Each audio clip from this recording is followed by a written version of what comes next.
Bonjour à tous, je m'appelle Sue, tu peux commencer la séance. Bonjour tout le monde, bienvenue au tout premier événement d'une nouvelle série de groupes d'experts de Santé Canada et de Can Covid. Je suis la docteure Sue Horton de l'Université de Waterloo et je serai l'une de vos modératrices aujourd'hui. Avant de commencer, on m'a demandé de partager quelques informations sur le déroulement de l'événement car nous en assurons la traduction simultanée en français. Au tout premier événement de notre nouvelle série de groupes d'experts de Santé Canada et de CanCovid. Je suis la docteure Sue Horton de l'Université de Waterloo et je serai l'une de vos deux modératrices aujourd'hui. Avant de commencer, on m'a demandé de partager quelques informations sur le déroulement de l'événement, car nous en assurons la traduction simultanée en français. Today's presentation will be in La English. présentation d'aujourd'hui sera en anglais, mais il y aura l'interprétation simultanée disponible en français. La présentation d'aujourd'hui se fera en anglais, mais nous présentons une traduction simultanée en français. Pour nos participants francophones, veuillez vous rendre au bas de votre écran Zoom où vous verrez l'icône d'un globe. Cliquez sur le globe et choisissez French si vous voulez écouter la présentation d'aujourd'hui en français. Et vous pouvez également poser vos questions en anglais ou en français. Please go ahead and select your language S'il vous preference. plaît, choisissez votre langue de préférence maintenant. Maintenant.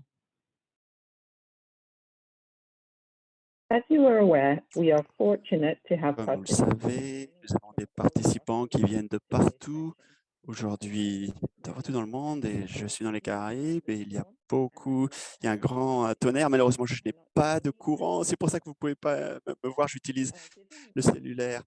Donc, puisqu'il y a des participants de partout dans le monde, c'est un peu un défi de faire une reconnaissance des territoires aujourd'hui. Et c'est pour ça, dans l'esprit de réconciliation et de continuer à renforcer les relations et la compréhension entre les peuples non autochtones et les peuples autochtones, j'aimerais que vous demandiez à chacun de prendre quelques instants pour réfléchir là où vous vous trouvez sur le territoire traditionnel, là où vous vivez en ce moment, et pour honorer ce territoire. Maintenant, c'est à Christine Lucky, qui est l'autre modératrice de l'événement. Merci beaucoup, Sue.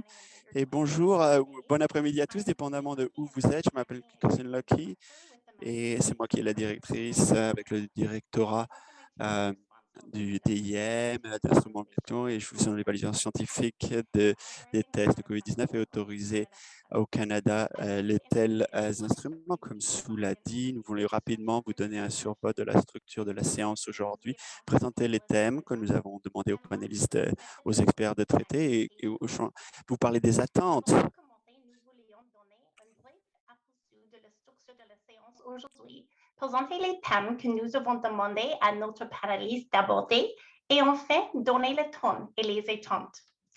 We provided our panelists with a list of... Les panélistes, on leur a fourni une série de questions. Il y a 4 thèmes et on leur a demandé de résumer leurs perspectives entre 5 et 6 minutes.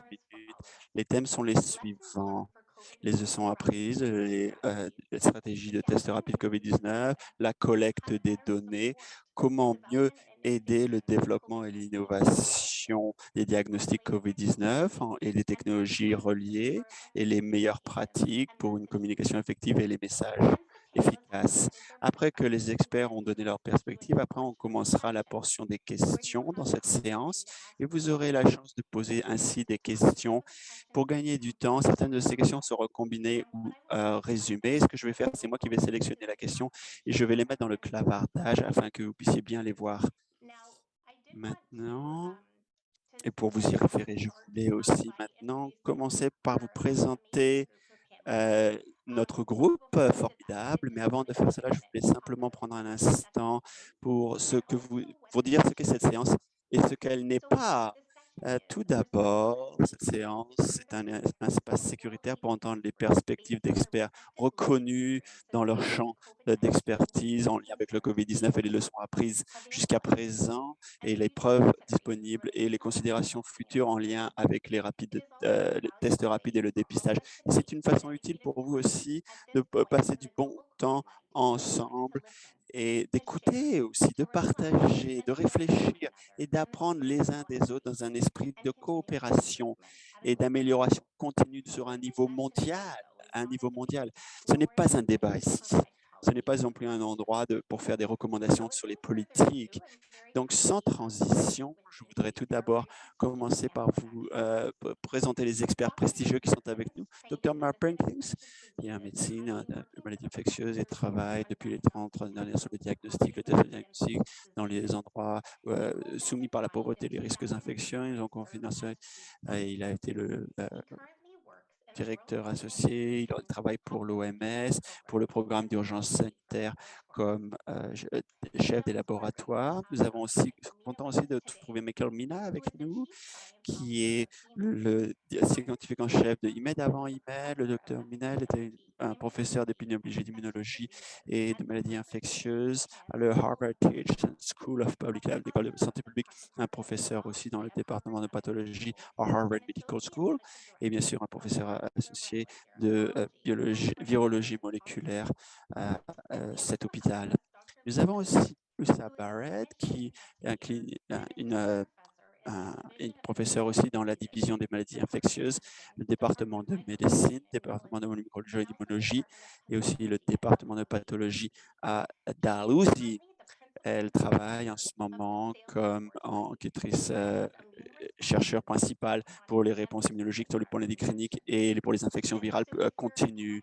Et donc, si vous avez des liens avec cela, maintenant, je vais vous te donner la chance de présenter les autres experts. Je suis très content aussi de présenter Dr. Mel Crushton, qui est le directeur médical pour le BCCDC en Colombie-Britannique et aussi un professeur de pathologie et de médecine laboratoire à l'université UBC, un membre aussi de la groupe de travail et du groupe de leadership, ainsi que d'autres, avec d'autres médecins très reconnus. Dr. Selyukian Souni, qui était un professeur adjoint associé à l'université McGill, basé à Montréal, et aussi un professeur associé pour le centre de maladies tropicales, et ça, afin d'informer aider les politiques et le diagnostic, avec une spécialisation notamment sur les outils de diagnostic pour les infections dans les endroits où il y a peu de ressources, et notamment dans les communautés autochtones au Canada. La dernière experte que nous prenons, il y en a 6, c'est la 6e, Mattia Alatini, qui travaille pour 2 mandats comme chef de la Première Nation. Elle travaille aussi au bureau du Yukon et en ce moment, elle mène l'équipe de stratégie pour la réponse COVID et pour fournir des services au gouvernement autochtone dans les communautés du Nord. Je voudrais aussi vous présenter Carrie Johnston, qui ne présente pas aujourd'hui, mais qui va aider aussi à la discussion et puis répondre à certaines questions. Carrie Johnston, elle vit au Yukon au cours des 15 dernières années pendant la pandémie COVID-19.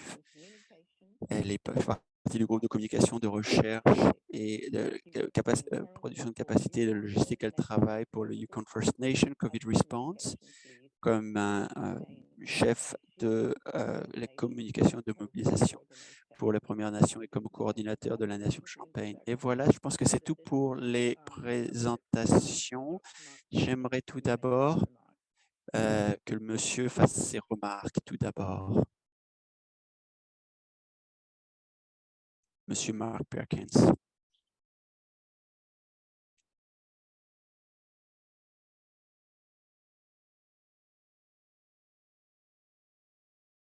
First, I'd like to just verify that you can hear me.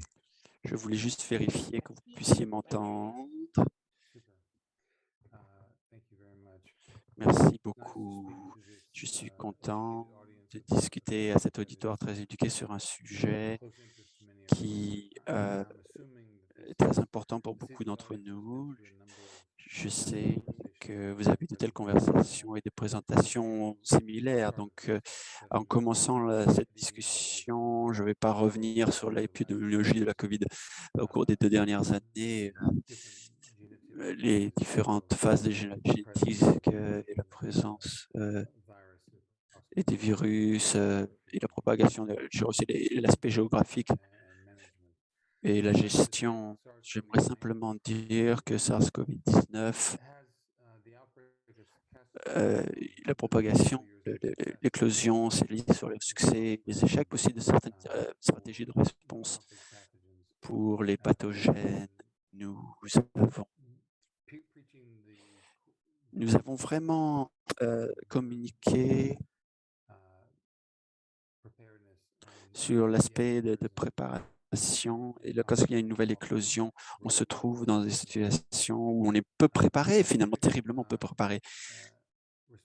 Et on spécifie que les paramètres de réponse à la COVID-19, c'est dépend vraiment des pays. Et on ne peut pas y avoir une seule démarche, une seule approche pour le diagnostic ou pour le traitement. Ce n'est pas pertinent quand on regarde à l'échelle mondiale.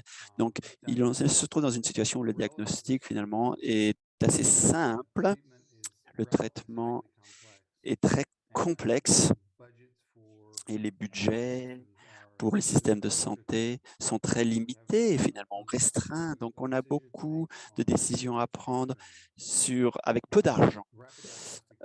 Le test rapide ou le diagnostic, ça peut être critique vraiment de gérer les maladies infectieuses, mais aussi l'incidence ou l'impact des processus de diagnostic, sachant que ce qu'est le diagnostic, cela dépend de la capacité de la mortalité, de la morbidité et la capacité de détecter les cas tôt, de manière précoce et développer des approches thérapeutiques. Et ces techniques-là, malheureusement, ne sont pas du tout disponibles dans la plupart des pays. Le programme vertical, TB, la tuberculose, malaria, par exemple, le VIH, il y a un certain nombre de succès qu'on peut déclarer dans le secteur public sur la façon dont on peut faire le inaudible pour l'interprète, pour les programmes de dépistage qui répondent aux besoins inaudibles et avoir des impacts locaux qui sont significatifs. Pour le COVID, ça a été en fait beaucoup plus compliqué parce que le taux de morbidité ou de mortalité est plutôt faible. Le nombre de personnes qui ne vont pas avoir des symptômes sévères, graves, sont élevés finalement. Même les spécificités cliniques, c'est en fait assez limité. Et de plus, nous avons des pensées, nous réfléchissons vraiment fort sur la façon comment utiliser le diagnostic, que ce soit moléculaire, pour détecter les pathogènes infectieux, comment traiter.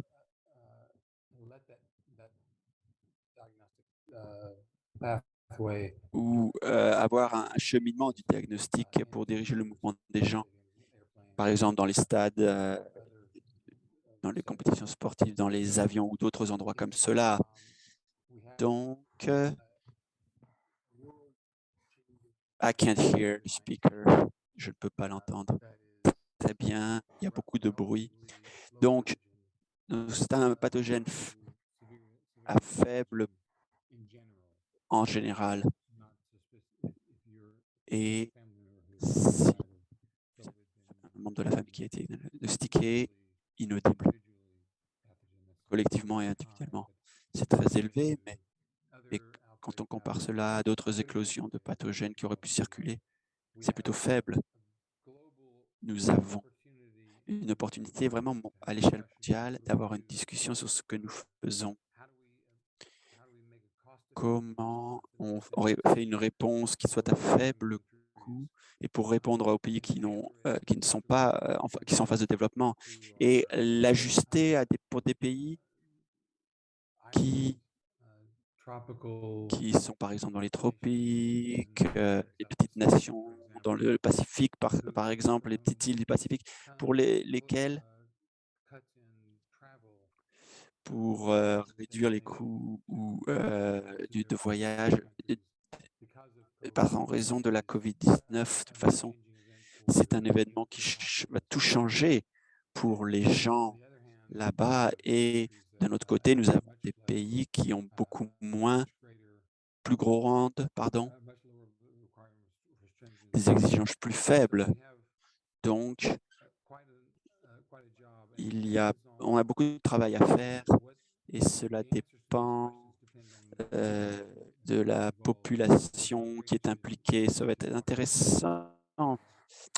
Beaucoup de bruit qui dérange, qui pourrait s'appliquer à la situation canadienne. Especially from a global Intéressant de vous entendre, notamment pour adopter une perspective globale. Dr. Michael Mina, merci beaucoup.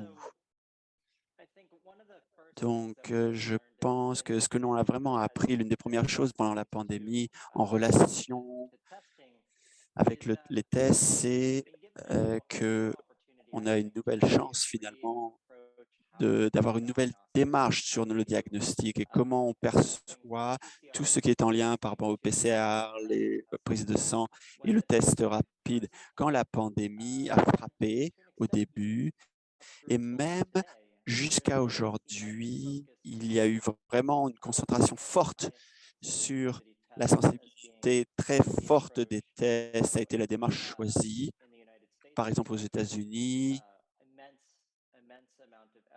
Il y a beaucoup d'efforts qui ont été consacrés, beaucoup, pour tester, en fait, dans des tests qui ne sont pas faits en laboratoire. Et ça a été, en fait, le cas partout dans le monde, y compris au Canada. Et ce que nous avons découvert, c'est qu'il y a un morceau du cassette sans le test. D'habitude, ça s'est été fait dans les hôpitaux. L'idée de ne pas avoir de capacité suffisante de test, ce n'est pas quelque chose que à laquelle les gens pensent. Même les praticiens du milieu de la santé, les données sont là en épidémiologie et le travail qui a été fait, les docteurs n'ont pas se demander on va cliquer ce bouton pour commander un test pour mon patient. Et donc, tu es capable de dire au patient, peut-être que tu es infecté, mais de toute façon, tu as les symptômes et j'aimerais que tu viennes ici et tu peux t'isoler. C'est une idée très nouvelle sur la façon dont le test devrait être fait. Ce qui s'est passé pendant la pandémie, c'est que afin donner la priorité sur des tests à haute sensibilité, on a fait un grand sacrifice. C'est combien de temps ça a duré avant d'avoir le résultat du test et quel genre de réaction les gens ont eu à cela. Et je pense qu'au-delà des petits cercles des praticiens du milieu de la santé, comme ceux qui ont travaillé sur l'Ebola, il n'y a pas eu vraiment une concertation forte sur différents paramètres afin que les tests soient considérés comme étant appropriés pour la pandémie.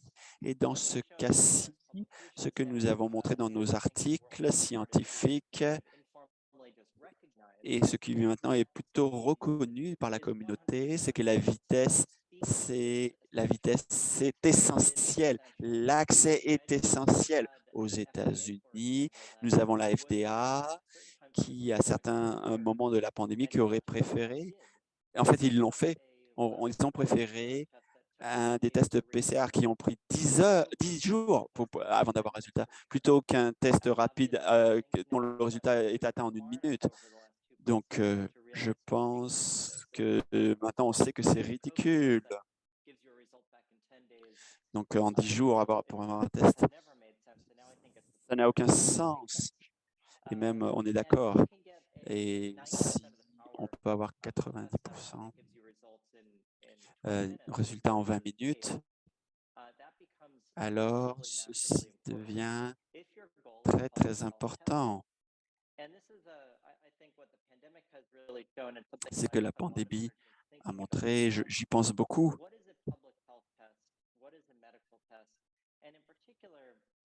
How can we think about this from a regulatory perspective? Because this is really where everything got pretty botched. C'est là où tout, comment est-ce que la structure réglementaire a été mise en place? Comment est-ce que ça répond aux besoins d'une pandémie lorsque les besoins d'une pandémie ne sont pas positionnés avec ce qu'on cherche normalement? Et donc, il y a des définitions simples qu'on cherche. Si l'objectif principal est de faire des dépistages et pour le bénéfice des personnes autour de l'utilisateur des tests, donc je trouve que ça, c'est inaudible. Ça veut dire si vous allez faire un test pour savoir si vous devez être filtré de rentrer dans un endroit parce que vous risquez d'infecter d'autres personnes, c'est quelque chose qu'on ne prescrirait jamais, comme l'isolement. Aucun médecin dans le monde devrait prescrire l'isolement à quelqu'un si ce n'est pas dans le meilleur intérêt de ce patient ou cet utilisateur. C'est peut-être pour les personnes autour. Donc, ça, c'est l'intérêt de la santé publique pour ce test. Et les mesures différentes sont nécessaires pour se rendre compte que c'est le test approprié qui est utilisé. 24 heures de délai n'est pas un test efficace, même pas proche de ce qui était un test rapide d'antigène. Comme on connaît tous, c'est un test où le bénéficiaire principal de ce test est l'utilisateur, qui aurait peut-être besoin de chercher un traitement ou pour demander de l'aide à un médecin ou un séjour à l'hôpital, par exemple. Donc, ce genre de pensée n'existe pas dans notre quotidien normal, presque pas du tout, surtout aux États-Unis, ça n'existe pas. Et il a fallu faire des compromis importants. Et le processus de rendre le test dépistage éthique dans le, le contexte politique, qu'est-ce que ça veut dire avoir des tests prescrits où le but d'une ordonnance a été diminué avec des milliers d'ordonnances avec des queues des étudiants du collège pour entrer dans l'école. Donc, ce n'est aucun bénéfice. C'est pas pour ça qu'on a conçu ces tests-là. Donc, je pense à ces deux. Ça, c'est, j'espère que les agences réglementaires peuvent mettre des chemins particuliers, des cheminements particuliers qui sont dirigés pour le règlement des chemins qui ne sont pas pour des intérêts médicaux, mais pour des intérêts publics. Et lorsque la pandémie arrivait à ce point-là, je crois que ça c'est une grande réussite. Et vous mentionnez, on voit déjà les mêmes genres de problèmes se présentent avec le monkeypox. On a un très peu accès au PCR de laboratoire et puis on a la potentiel pour un accès grand pour des tests très simples à utiliser, qu'on peut utiliser à des patients à la maison seuls. Et ça va prendre un minimum aux États-Unis, 1 an minimum ou plus.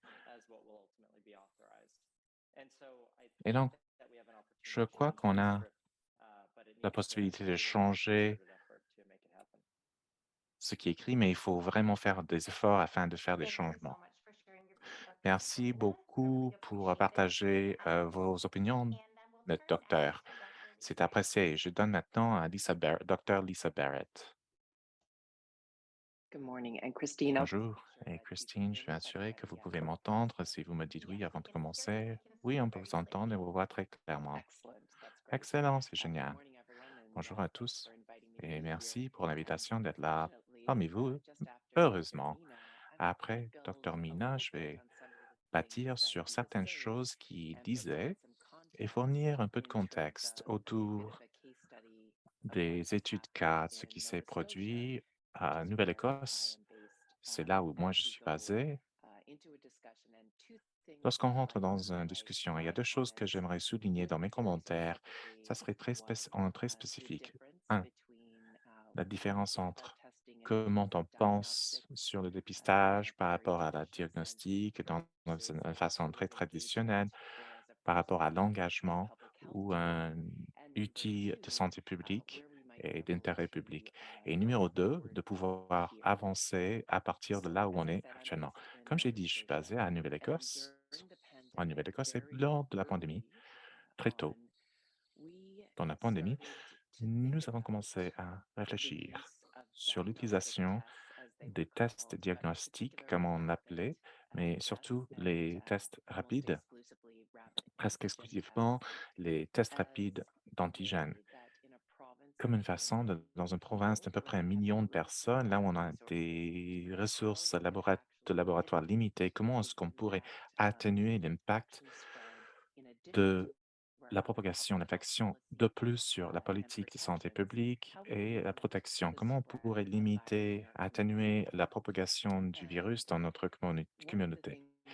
Et l'une des choses qui était, on a vite s'est rendu compte très vite, c'est une façon centrale de faire ainsi. Si on voulait utiliser un un dépistage de haut niveau pour atténuer la propagation et donc les personnes avec très peu de symptômes, de plus avec des gens qui n'ont pas de symptômes très clairs. Lorsqu'on était au début de la pandémie, on savait très peu que c'était un virus d'un haut niveau de propagation. Et dû à ce fait, on a pris une approche d'utiliser les tests rapides d'antigènes, pas utilisés comme un diagnostic médical uniquement, mais au cours d'une année et demie de l'utilisation des tests de dépistage d'antigènes rapides avec une confirmation par PCR ensuite, mais sans la confirmation PCR, à faire des tests les gens qui avaient des symptômes ou qui étaient asymptomatiques avec très peu de symptômes. Et les personnes qui collectaient les données n'étaient pas des échantillons nasopharyngiques, et puis les frottis du nez, et puis de la gorge. On avançait vers un modèle complet d'experts non professionnels dans le médic, des gens comme des agents dans l'immobilier et des autres personnes de la communauté en général qui apprenaient très vite à collecter ces échantillons et de réaliser des tests rapides sur site au début. Et on voyait jusqu'à des milliers de personnes dans une journée, dans la population de millions, au cours des vagues 2, 3 et plus récemment, vague numéro 4, qui euh, profitaient de ces tests avec les autres mesures de santé publique, l'utilisation ample d'experts euh, non, des experts qui n'étaient pas médecins ou des volontariats donnaient, atténuer le troisième vague de façon plus rapide de ce qu'on attendait. Et puis, on avançait très vite au cours d'à peu près 10 à 12 mois vers, envers, vers un modèle là où on fournissait ces tests aux gens pour faire le test à la maison avec des consignes très simples afin de les utiliser dans des cas où les patients étaient asymptomatiques avec très peu de symptômes en tant qu'un outil afin de savoir lorsqu'ils étaient infectés avec le COVID, mais aussi s'ils allaient se retrouver autour des populations vulnérables, ils pouvaient réaliser leur propre dépistage. Certaines écoles avec des populations d'enfants de l'âge scolaire, ainsi que les programmes de travail dans les lieux de travail, des efforts focalisés lorsqu'on a commencé après le confinement, dans les discothèques où les gens allaient être avec très peu de symptômes, mais peut-être avec des communautés à haut risque. Il y avait deux choses à prendre de cela. D'abord, on a commencé à réfléchir sur les tests non uniquement en tant qu'outil de dépistage. Un positif, c'était utile. Un négatif, c'était juste pour la nuit, cette même nuit, cette nuit-là. Et on a appris que d'abord, les gens pouvaient faire cela elles-mêmes. Deux, ça permettait un peu d'autonomie et que les gens très souvent faisaient des commentaires, que ça leur a aidé à savoir, avoir la capacité de savoir le statut. Et c'est une grande partie qu'elle a socialisé et déstigmatisé le dépistage avec la communauté de HIV-VIH, de connaître votre statut, hein. les gens étaient encouragés, ils ont devenu très vite experts sur comment savoir interpréter les résultats négatifs et positifs. C'est très facile de démontrer cela au niveau population, mais aussi les données qualitatives qu'on met ensemble est en faveur que les gens sachent comment interpréter le test lorsqu'on les donne le choix. Donc, la démédicalisation, l'utilisation d'un test non seulement en tant qu'outil diagnostic pour les patients symptomatiques, mais pour atténuer la propagation lorsqu'on ne sait toujours pas sur les effets à long terme du COVID, de la COVID, et l'importance de ces attentes autour des vaccins ainsi que des autres mesures de la santé publique. Donc, je crois que deux parties. D'abord, la démédicalisation, la partie menée par les bénévoles, et d'atténuer la population pour gérer leur propre santé. Ce n'est pas des choses qu'on avait mis au départ pour découvrir, mais à la fin, c'est devenu une partie très importante de la réponse qui enlève le mot test qui prend le mot test des mains des experts de la profession de santé et le rend dans les personnes du public. Lorsqu'on commence à atténuer l'impact sur la société dans beaucoup de contextes, que ce soit des pays en développement ou développés, c'est cette capacité de pouvoir mitiger ou limiter la maladie respiratoire et d'autres maladies dans l'avenir si on a accès à une technologie abordable et simple qui aide les gens à réaliser cela au niveau individuel.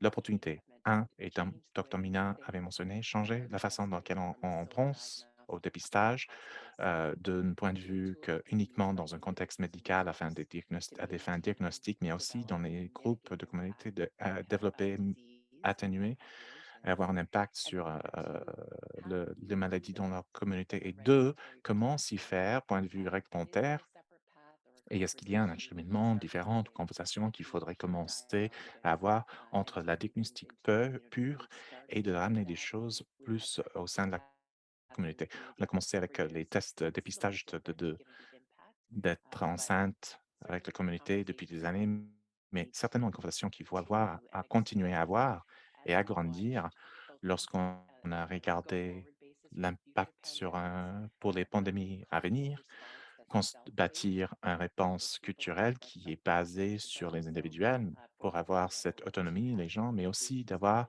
une stratégie d'atténuation si les gens pensent que c'est important pour leur propre santé. Donc, je vais laisser les commentaires là et je serai très content de répondre à vos questions s'il y en a plus tard. Merci de votre attention. Thank you so much, Dr. Merci Barrett. beaucoup, Dr. Barrett. Maintenant, je passe le micro à Dr. Mel Krajden. Merci. Je vais prendre un autre point de vue par rapport à Lisa et Michael Mina. Je vais argumenter que dans les pandémies à venir et lorsqu'on traite une question, un test diagnostic ou de santé publique, quelles sont les questions à la base il faut demander que ce soit pour les professionnels de santé, les organisations réglementaires. Donc, l'une des choses, la capacité canadienne de fabrication doit pouvoir fabriquer des produits qui sont utilisés pour les tests rapides au quotidien. Et ça, c'est d'avoir des technologies avancées qui peuvent être adaptées de façon rapide à des nouvelles pandémies. Deuxième point, c'est qu'il faut avoir de l'évaluation rapide axée sur la technologie. Et ça, il faut que ça soit honnête sur les points forts et ses limites. Et ça, c'est très utile pour les preneurs de décision. Troisièmement, il faut avoir la validation simplifiée des tests qui sont déployés. C'est d'avoir les gens sur les sites qui comprennent comment est la performance de leurs tests dans le contexte dans lequel ils se trouvent.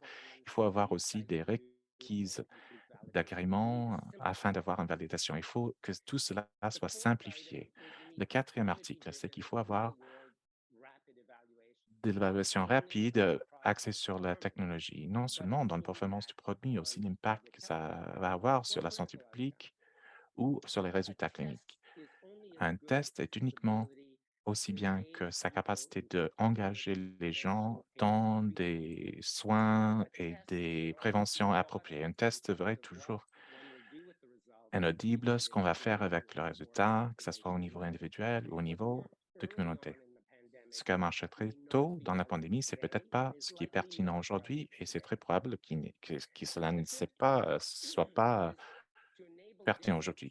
Cinquième point, c'est des récoltes d'échantillons différentes par des laboratoires pour les individus elles-mêmes, dans les experts de communauté. Chacun d'eux ont des points et des avantages, des points moins forts. Sixième, c'est les échantillons et les tests spatiaux soient sécuritaires pour l'utilisateur et ainsi que celui qui administre le test. Septième point, c'est de développer une formation et l'assurance de qualité et les modules tout au long du processus de dépistage, ainsi que les outils qui permettent à faire des inventaires et la date de périmation, d'expiration des tests. Le huitième point, c'est de fournir une orientation claire et des consignes sur ce qu'il devrait faire la personne dans le cas de tester positif, négatif ou autre. Et donc, ces parties-là sont aussi essentielles et Lisa l'a souligné, l'autogestion par rapport à les intérêts de traitement et prévention. Les gens doivent savoir quoi faire. Neuvième point, c'est ce qu'on fait, qu'est-ce qu'on fait avec le résultat? À qui il faut le déclarer? Est-ce que ça a une valeur de le déclarer? Il faut avoir des approches axées sur la technologie afin d'appliquer au dépistage quotidien par rapport au MST, par exemple, et c'est aussi des solutions qui peuvent être adaptées de façon rapide à un risque ou une menace qui vient de sortir. Et aussi, ça ne pourrait pas marcher dans un contexte rural ou dans les populations indigènes, autochtones. Et donc, c'est avoir plusieurs contextes, ainsi que les nations en développement. Merci.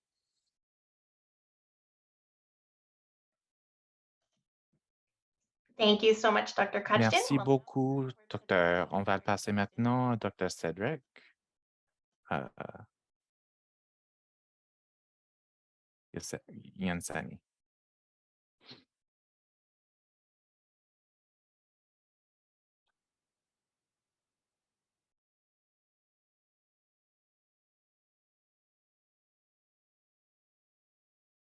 Dr. Yansuni, I believe you're on mute. Docteur Yansuni, je crois que vous êtes en... Oh, pardon, ça ne fait que 3 ans que je fais cela. Excusez-moi. Je veux remercier donc les organisateurs pour l'invitation sur un pacte, un panel tellement prestigieux. Je vais faire des commentaires avec un outil qui regarde sur la situation en contexte au Canada. Sans surprise, je suis d'accord avec beaucoup de ce qu'on a dit. Les tests rapides antigènes ont été approuvés milieu 2020 au Canada, mais les tests d'antigènes rapides emballés individuellement, c'était à 2021 qui ont été approuvés. Et dans cette temps, ce délai entre les deux, il y avait inaudible sur comment utiliser, si on utilisait. Je crois que Dr. Barrett à Nouvelle-Écosse était leader de ce qui est l'innovation dans le pays, de comment on a déployé ces tests au début de la pandémie, peut-être en relation avec la capacité des tests traditionnels. Je pense que la façon dont les tests étaient utilisés dans cet intervalle de temps entre leur disponibilité pour les personnes et les autotests, ça soulève des questions concurrentes et je pense que c'est important d'en discuter. La première, on en a fait allusion pour les autotests. Initialement, nous sommes focalisés sur une définition étroite de l'exactitude, parfois aux dépens de l'indication du diagnostic qui avait été utilisé pour le test. Nous savons tous ici que les tests rapides antigènes sont moins sensibles que les tests d'amplification de laboratoire, mais les tests les plus sensibles, c'est utile en fait pour les patients, pour la gestion des patients au niveau individuel. Nous savons depuis longtemps, depuis le début, que les tests rapides d'antigènes sont des bons remplacements, à savoir si une personne propage un virus qui peuvent être cultivés. C'est probablement le meilleur indicateur que nous avons, à savoir si cette personne est infectieuse pour les autres. Et en définissant ces tests rapides comme n'étant pas les tests de diagnostic, pas par ce que vous avez, mais en fait, les définir par leur capacité à être identifiés à des personnes qui sont plus probables d'être contagieux, c'est très important. Et je pense que c'est une utilité durable, celle-ci.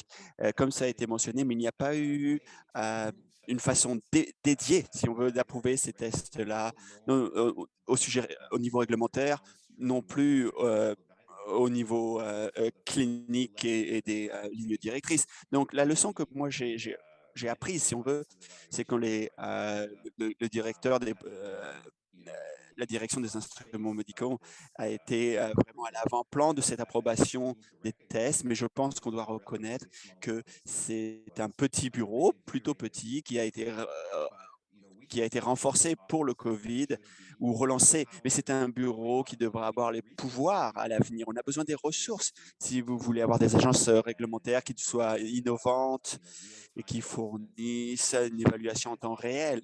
Dans un milieu changeant, vous avez besoin des ressources au sein de cette agence réglementaire. Donc, pour moi, je pense que c'est une leçon au Canada que nous avons appris. C'est le numéro 1. Si on doit être souple, on doit permettre cette souplesse. La deuxième chose, c'est quand une indication du diagnostic est faite, par exemple, un test rapide sont utiles, par exemple, pour identifier des personnes qui sont très probablement contagieuses. La situation dans laquelle on voudrait avoir cette connaissance, ça a changé. Finalement, chaque semaine pendant la pandémie, en dehors de l'agence réglementaire, c'est-à-dire aux lignes directrices cliniques et la mise en œuvre provinciale, ça a été un défi, vraiment. Parce qu'au début, les voix novatrices, il y avait des personnes qui disaient à la première vague, la plupart des transmissions, c'est entre les gens asymptomatiques. Donc, on doit déployer les tests rapides parmi ces personnes asymptomatiques pour savoir s'il est contagieux pour les autres ou pas, infection. C'est probablement plus le cas.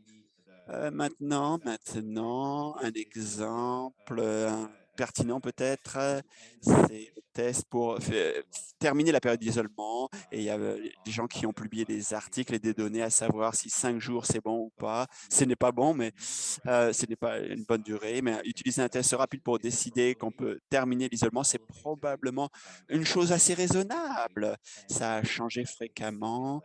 Et je pense que la deuxième leçon, c'est qu'au niveau des provinces et des personnes, on doit vraiment accepter qu'on doit être très, très souple, réactif et qu'on doit trouver le compromis entre un message clair, c'est-à-dire que tout le monde va comprendre, et de communication qui est en fait utile. À ce point-ci, je pense que ça a été un vrai défi. Il y a comme une inadéquation encore aujourd'hui entre les différentes politiques ou un déphasage partout au pays et notamment certainement au Québec. Et le troisième aspect que j'aimerais mentionner, c'est au Canada, spécifiquement au Canada, l'utilisation des tests rapides. D'un côté, nous savons qu'il y a des données de laboratoire qui montrent que c'est très, très corrélé avec la probabilité d'avoir un virus infectieux. C'était vrai pour les variants précédents et c'est encore vrai pour Omicron BA1, BA2 et probablement pour les variants à venir. Jusqu'à présent, nous avons des données de modélisation qui montrent que le test, si on utilise un test qui est moins sensible, mais qu'on peut appliquer, c'est-à-dire que les gens qu'il soit utilisé plus facilement et grâce à la fréquence et au dénominateur, alors on va être capable d'avoir une incidence sur la transmission dans la population. C'est un exercice de modélisation. Nous savons aussi que quand des tests rapides sont utilisés de manière parfaite, c'est-à-dire en Slovaquie, quand ils ont testé 80% de la population, sur 2 semaines avec des tests rapides. Beaucoup de gens ont dit que c'était ridicule parce qu'elles n'étaient pas assez sensibles, mais ils étaient capables de tester suffisamment de personnes pour que ça mène à 80% de réduction de transmission dans les semaines après. Donc, en fait, ce qu'on voit, c'est qu'il y a ça a un effet sur la transmission communautaire. Donc, ces groupes de données doivent être mis en relation avec les résultats décevants ou les données décevantes, des évaluations plus réalistes. On n'a pas vraiment été capable de montrer finalement que utiliser les tests rapides, c'est efficace d'un point de vue des coûts pour avoir un effet sur la transmission au niveau de la population.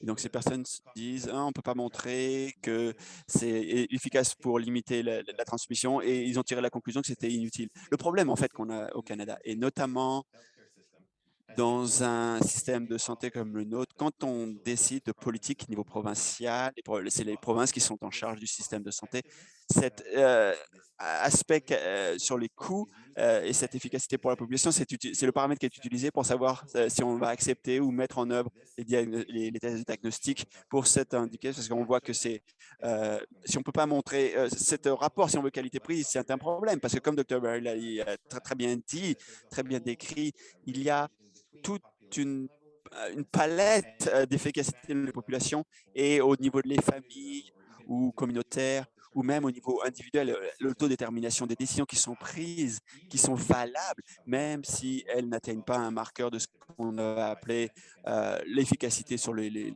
coûts. D'un point de vue des coûts au Canada, ce que l'on voit, c'est qu'on n'a pas été capable d'avoir une bonne conversation, de mettre en équilibre l'équité, l'accès aux tests pour des indications qui peuvent être plus fortes au niveau des données probantes, et l'accessibilité pour les personnes qui souhaitent prendre des décisions autodéterminées, même si ça ne va pas arriver à un niveau d'efficacité rentable. Moi, je conseille le ministère au Québec, ici, de la Santé. C'était vraiment là où on a eu de la difficulté là-dessus. On est allergique, disons, à cette discussion au Canada qui pourrait ressembler à que ça a un impact sur l'équité. Mais je pense qu'on doit vraiment mieux définir l'accès, la définition de l'équité ou l'équité de l'accès. Je voudrais conclure en disant que dans les autotests ou les tests rapides de diagnostic, on est contaminé par c'est tout l'un ou tout l'autre par mois, ou un test de laboratoire ou un test que moi je fais. Et que ce que le COVID nous a montré, c'est qu'il y a beaucoup de zones grises, si on veut. Il y a des situations où on peut un résultat passable, peut cependant être très utile et valable. Et je pense que c'est là où on va besoin de négocier pour d'autres maladies, là où nous en allons ou là où nous cheminons. Voilà, je vais m'arrêter là-dessus. Thank you so much, Dr. Yansini. Merci beaucoup, Monsieur Yansuni. Mathias, c'est ton tour.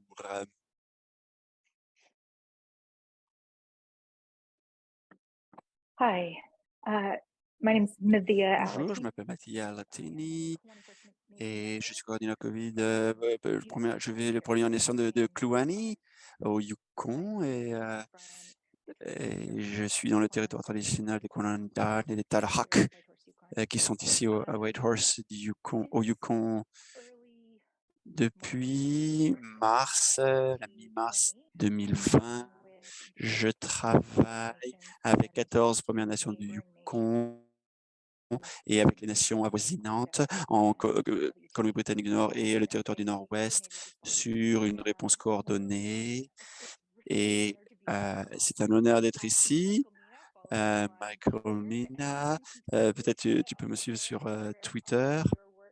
Et je suis autant au travail en Nouvelle-Écosse, et ça a été très utile le travail que tu as fait.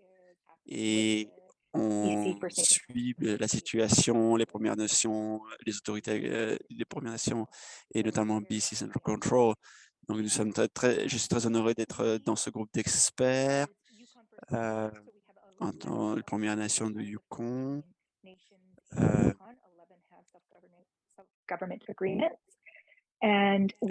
donc, nous avons des Nous avons pu mettre en œuvre des tests pour la population générale et à des fins diagnostiques avant que le gouvernement du Yukon l'ait sorti, en travaillant avec la santé publique du Canada sur les communautés éloignés, nous avions un accès à PanBio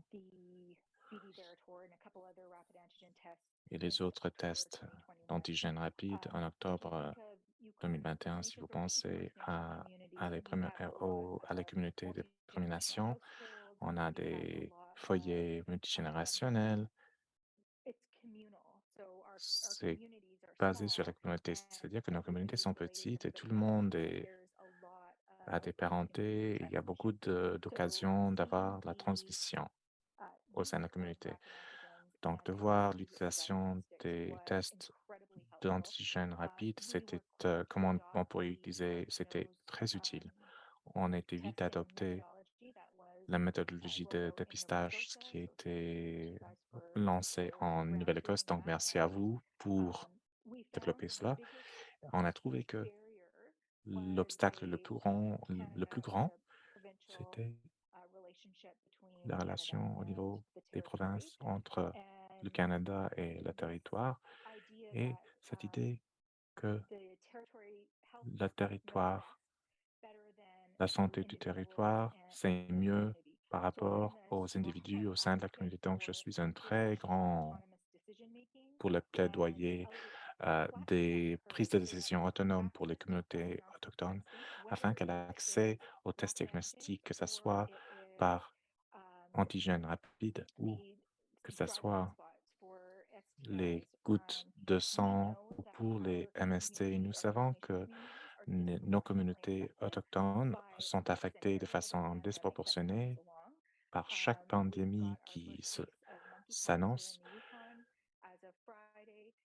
Vendredi, en Yukon, nous avons un cas et savons que nos communautés vont être affectées de façon déséquilibrée. Mon défi est comment rendre des tests dans les communautés chez nous. Je crois qu'il y a cette volition de laisser partir le contrôle, point de vue gouvernemental, et aussi de pousser ça jusqu'à des initiatives. Est-ce que c'est dans l'intérêt de santé publique? Est-ce que c'est une initiative de santé publique? Et est-ce qu'on peut le faire sortir et faire confiance aux gens qui puissent collecter des échantillons de leur propre nez? Je, je veux parler sur la communication. On a trouvé que afin de bâtir la confiance dans les communautés avec des tests rapides, on devait faire un grand nombre de différents types de communication. On a fait des séances de presse, mais ça dure 1 heure et pas beaucoup de gens regardaient cela. Donc, on prenait des parties de cela et on le mettait dans un soundbite social, dans un petit extrait audio, et on a posté sur TikTok. Et on a fait des interviews avec des experts dans la pédiatrie, les médecins sur YouTube, et on les emballait dans des petits soundbites. Donc, obtenir des sources de confiance, c'était une grande partie de faire avancer l'adoption par nos communautés de cela. Lançons cela en octobre 2021, le premier test rapide d'antigène, jusqu'à arriver à l'adoption janvier, février, ces échantillons de la gorge et le nez avant que tous les autres dans les territoires ne le faisaient pas. Ça part vraiment à la confiance qu'on avait bâtie à travers d'avoir fourni des informations sans biais et sans être filtré, ce qui faisait confiance, ce qui faisait, à laquelle faisait confiance la communauté. Et aussi la collecte des données. C'était toujours un obstacle pour les Premières Nations. Il y a des données qui est partagées entre Canada et le territoire ou la province, mais cela n'est pas partagé avec les gouvernements des Premières Nations. Et ça a été problématique pour les nations d'autogouvernance. Mutuellement, il y en a 26 ou 29 partout dans le Canada. Donc, comment est-ce que ces nations-là sont incluses dans notre système de santé publique? Merci pour votre attention. Merci beaucoup, Mathia. C'était intéressant d'écouter votre point de vue et vos expériences. Donc, on arrive, il nous reste 4 minutes à la fin de notre séance et je crois qu'on savait que c'était bien probable que les discussions allaient prendre la plupart de la séance du temps. On a des questions qui sont arrivées. Je propose de faire un sommaire à une seule question et laisser cela ouvert, que tous les membres de panel, celui qui souhaite faire des commentaires là-dessus.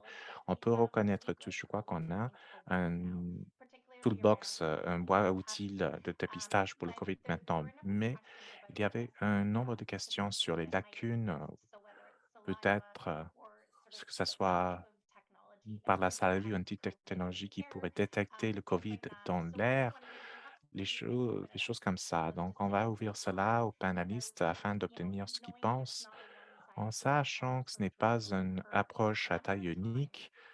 Ça a été proposé un nombre de fois. Il y a ces différences-là qui, par rapport à la tolérance, la sensibilisation des communautés à certaines tâches, par exemple. Donc, on va ouvrir cela aux panélistes sur les technologies ou les lacunes peut-être qu'ils voient dans notre boîte à outils de dépistage pour le COVID actuellement. C'est Mark Perkins. Je n'ai pas de réponse directe, mais c'est vrai que la façon dans laquelle